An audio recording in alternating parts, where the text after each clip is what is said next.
بسم الله الرحمن الرحيم. In the name of Allah, the most compassionate, most merciful.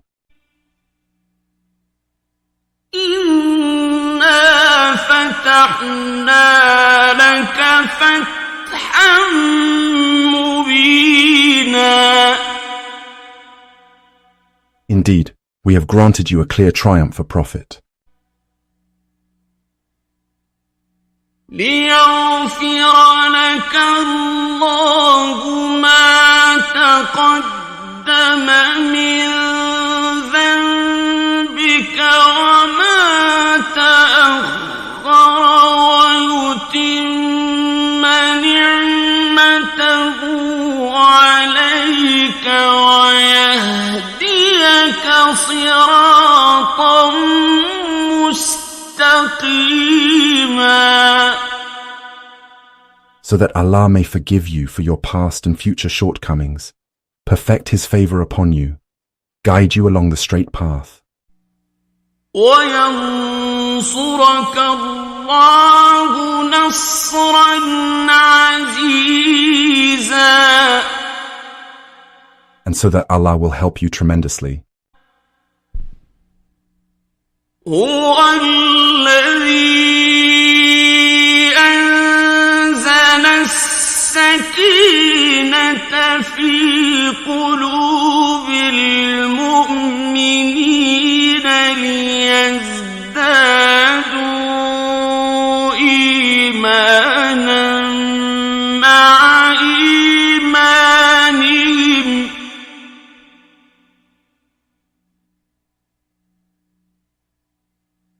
ولله جنود السماوات والأرض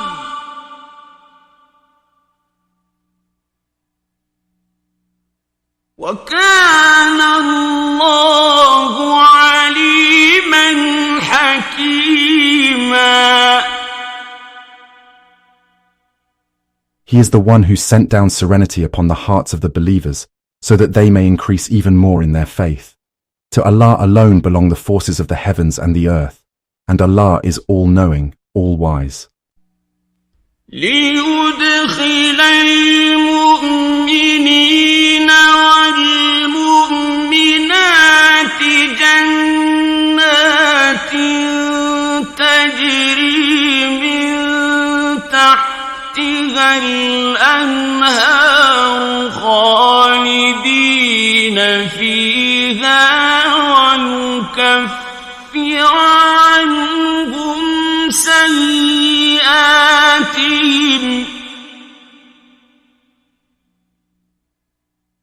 وكان ذلك عند الله فوزا عظيما. So He may admit believing men and women into gardens under which rivers flow, to stay there forever, and absolve them of their sins. And that is a supreme achievement in the sight of Allah. وَيُعَذِّبَ الْمُنَافِقِينَ وَالْمُنَافِقَاتِ وَالْمُشْرِكِينَ وَالْمُشْرِكَاتِ الظَّانِّينَ بِاللَّهِ ظَنَّ السَّوْءِ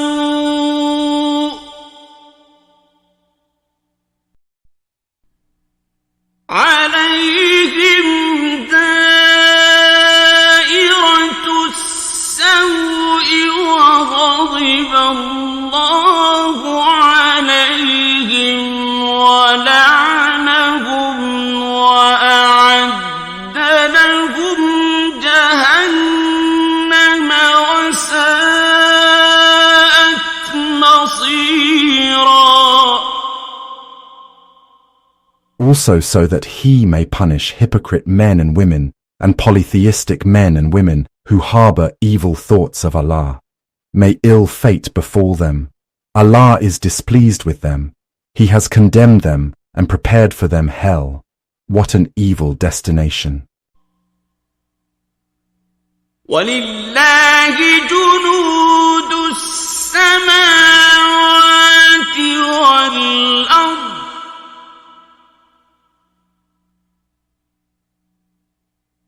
وكان الله عزيزا حكيما. To Allah alone belong the forces of the heavens and the earth, and Allah is Almighty, all-wise.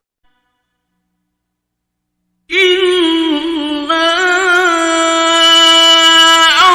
أَرْسَلْنَاكَ شَاهِدًا وَمُبَشِّرًا وَنَذِيرًا.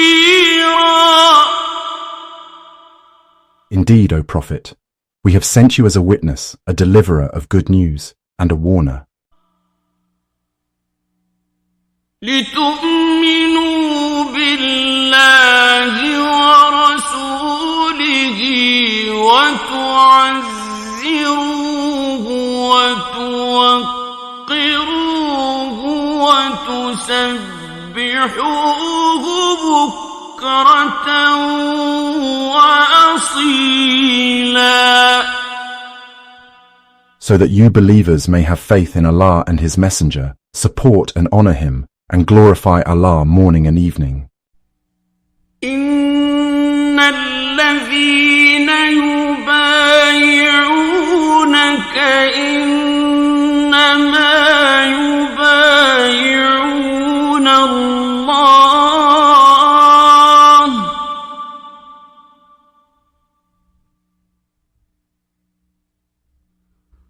يَدُ اللَّهِ فَوْقَ أَيْدِيهِمْ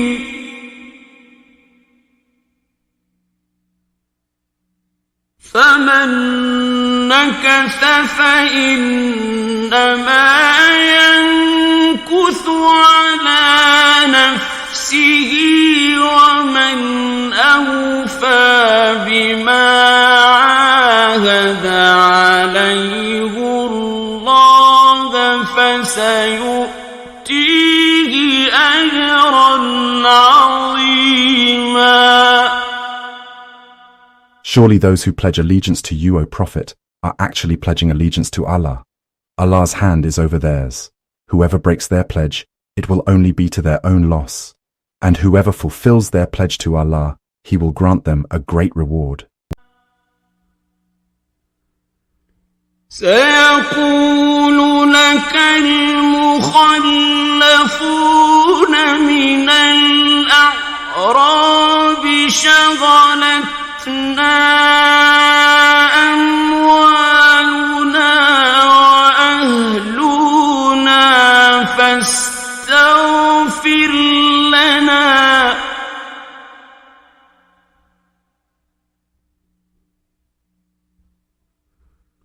يقولون بألسنتهم ما ليس في قلوبهم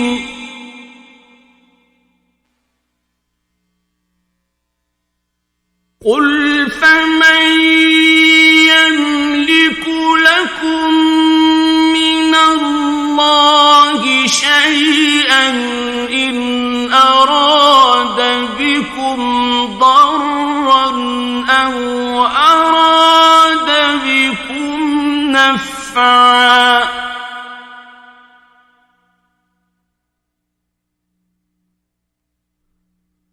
بل كان الله بما تعملون خبيرا. The nomadic Arabs who stayed behind will say to you, O Prophet, we were preoccupied with our wealth and families, so ask for forgiveness for us. They say with their tongues what is not in their hearts. Say, who then can stand between you and Allah in any way, if He intends harm or benefit for you? In fact, Allah is all aware of what you do. بل ظننتم أن لن ينقلب الرسول والمؤمنون إلى أهليهم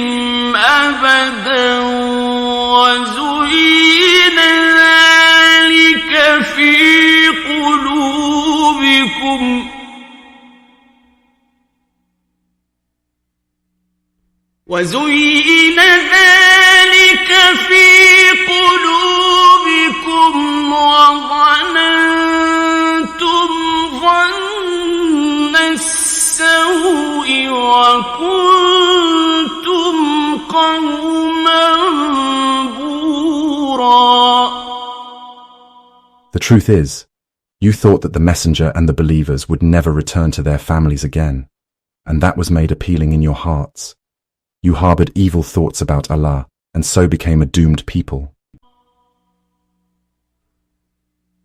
وَمَنْ لَمْ يُؤْمِنْ بِاللَّهِ وَرَسُولِهِ فَإِنَّا أَعْتَدْنَا لِلْكَافِرِينَ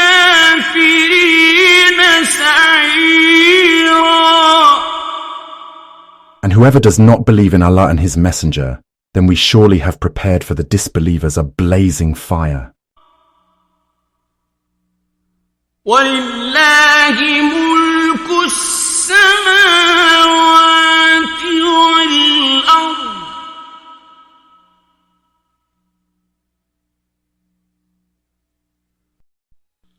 يَغْفِرُ لِمَن يَشَاءُ وَيُعَذِّبُ مَن يَشَاءُ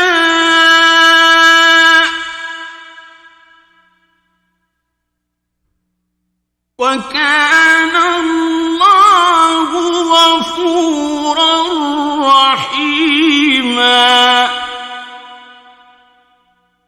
To Allah alone belongs the kingdom of the heavens and the earth. He forgives whoever He wills and punishes whoever He wills. And Allah is all-forgiving, most merciful. سيقول المخلفون إذا انطلقتم إلى مغانم لتأخذوها ذرونا نتبعكم يريدون أن يبدلوا كلام الله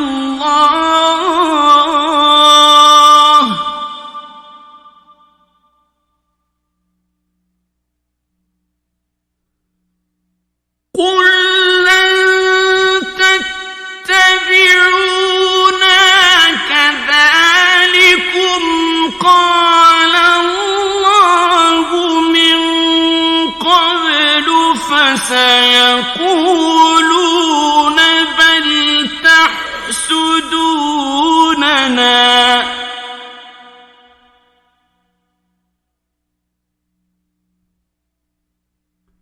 بل كانوا لا يفقهون إلا قليلا. Those who stayed behind will say, when you believers set out to take the spoils of war, let us accompany you. They wish to change Allah's promise. Say, O Prophet, you will not accompany us. This is what Allah has said before. They will then say, in fact, you are driven by jealousy against us. The truth is, they can hardly comprehend. قل للمخلفين من الأعراب ستدعون إلى قوم أولي بأس شديد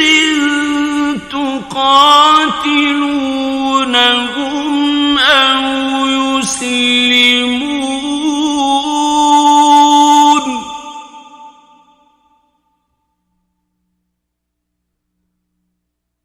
فإن تطيعوا يؤتكم الله أجرا حسنا وإن تتولوا كما توليتم من قبل يعذبكم عذابا أليما. Say to nomadic Arabs who stayed behind, You will be called to fight against a people of great might, who you will fight unless they submit. If you then obey, Allah will grant you a fine reward. But if you turn away as you did before, He will inflict upon you a painful punishment. ليس على الأعمى حرج ولا على الأعرج حرج ولا على المريض حرج ومن يطع الله ورسوله يدخله جنات تجري من تحتها الأنهار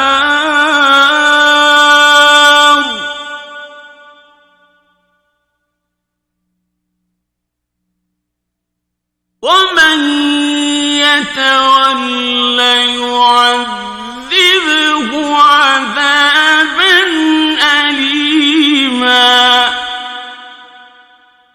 There is no blame on the blind, or the disabled, or the sick for staying behind.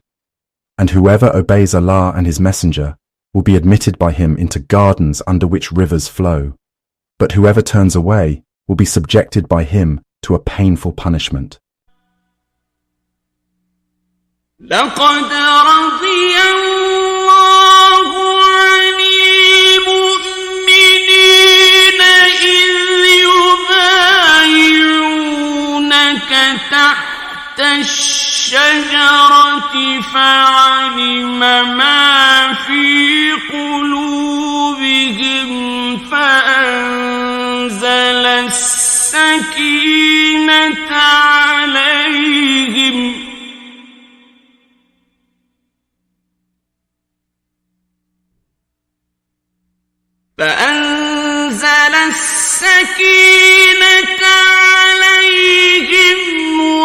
وأثابهم فتحا قريبا.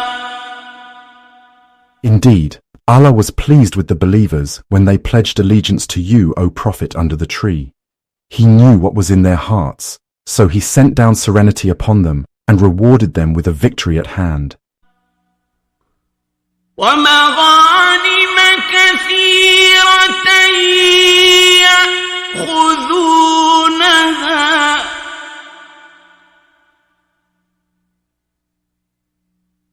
وكان الله عزيزا حكيما. And many spoils of war they will gain, for Allah is Almighty, All-Wise. وعدكم الله مغانم كثيرة تأخذونها فعجل لكم هذه وكف أيدي الناس عنكم ولتكون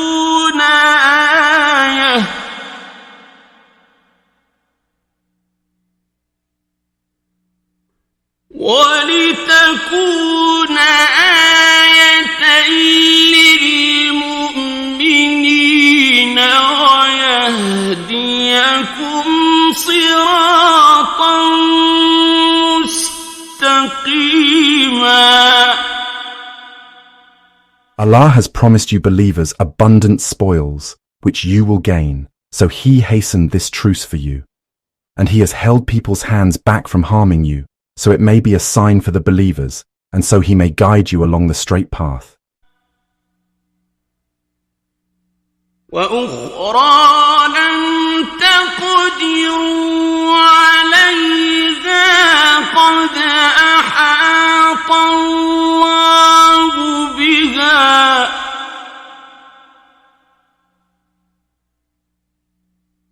وكان الله على كل شيء قديرا.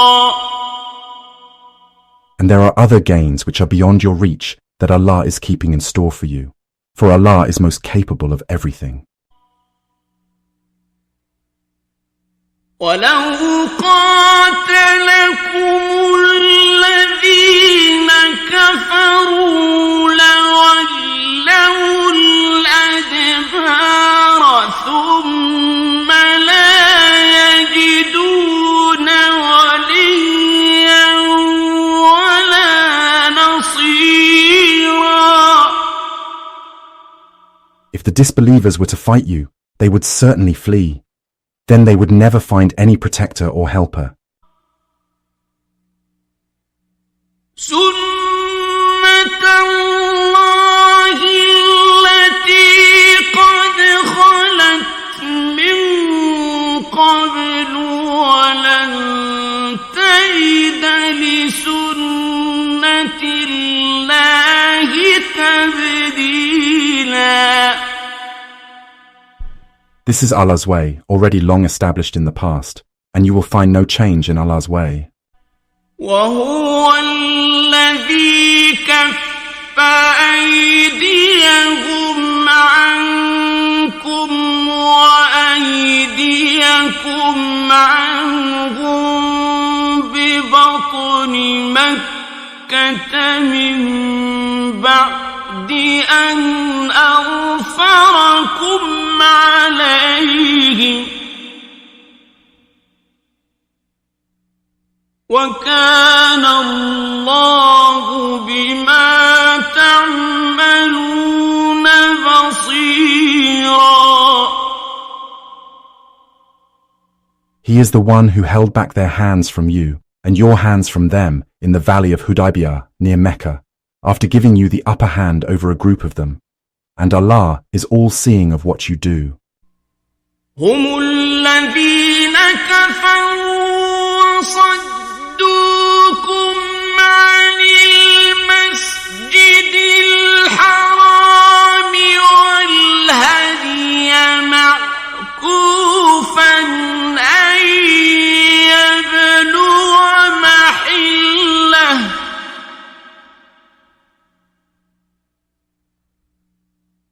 ولولا رجال مؤمنون ونساء مؤمنات لم تعلموهم أن تطؤوهم فتصيبكم منهم معرة بغير علم ليدخل الله في رحمته من يشاء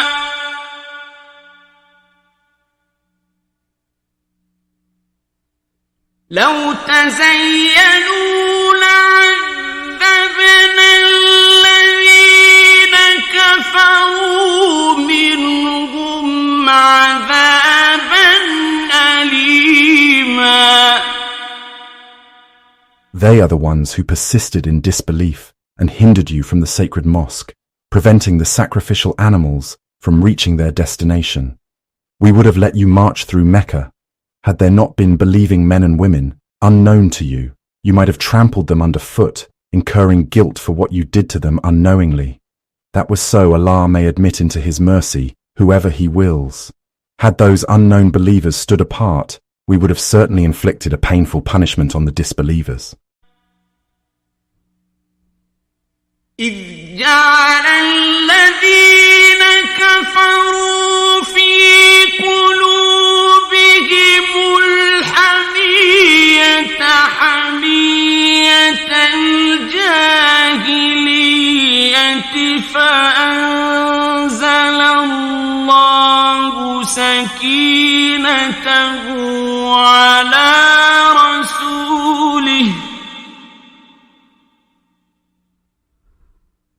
فأنزل الله سكينته على رسوله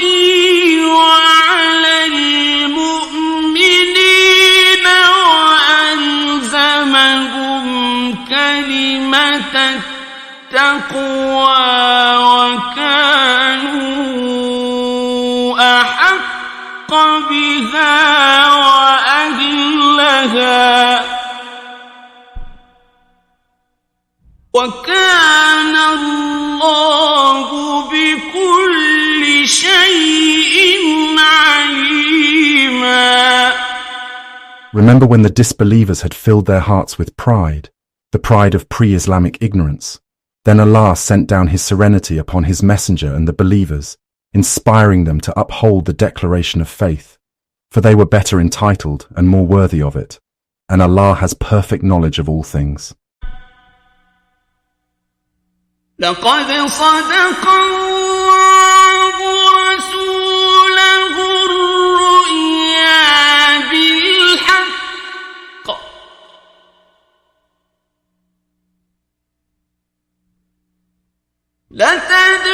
لتدخلن المسجد الحرام إن شاء الله آمنين محلقين رؤوسكم ومقصرين لا تخافون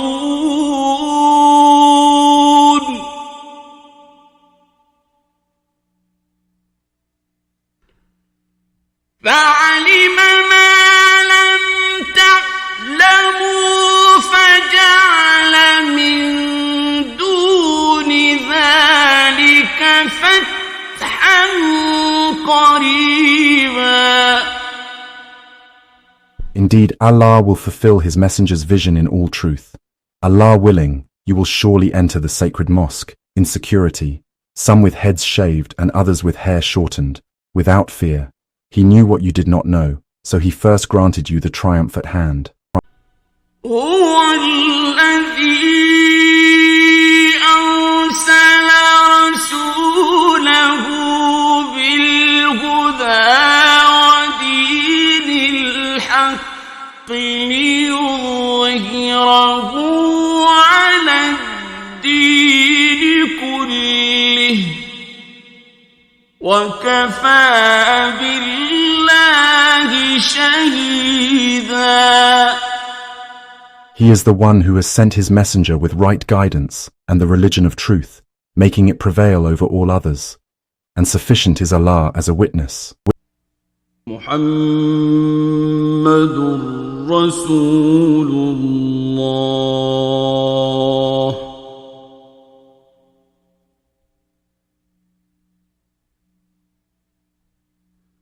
والذين معه أشداء على الكفار رحماء بينهم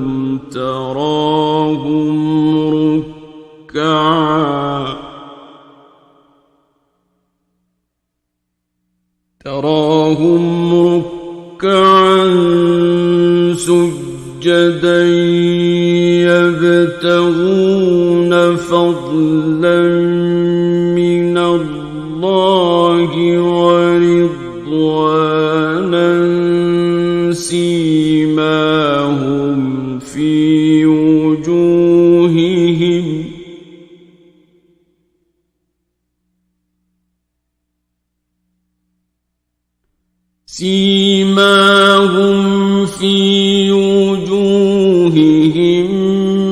من أثر السجود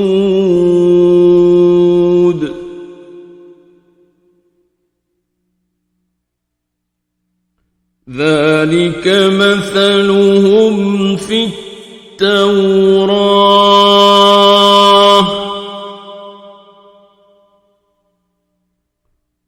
ومثلهم في الإنجيل كزرع أخرج شطأه فآزره فاستغلظ فاستوى على سوقه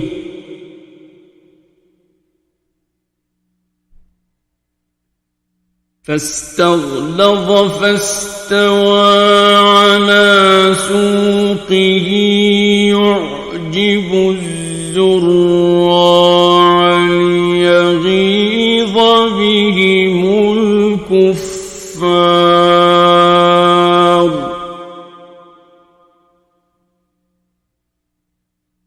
وعد الله الذين آمنوا وعملوا الصالحات منهم مغفرة وأجرا عظيما.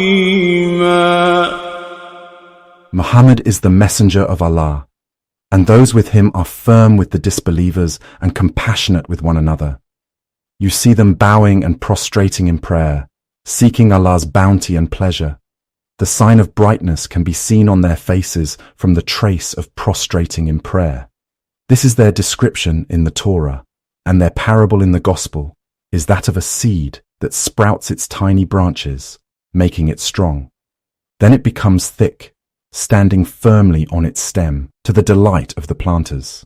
In this way, Allah makes the believers a source of dismay for the disbelievers. To those of them who believe and do good, Allah has promised forgiveness and a great reward.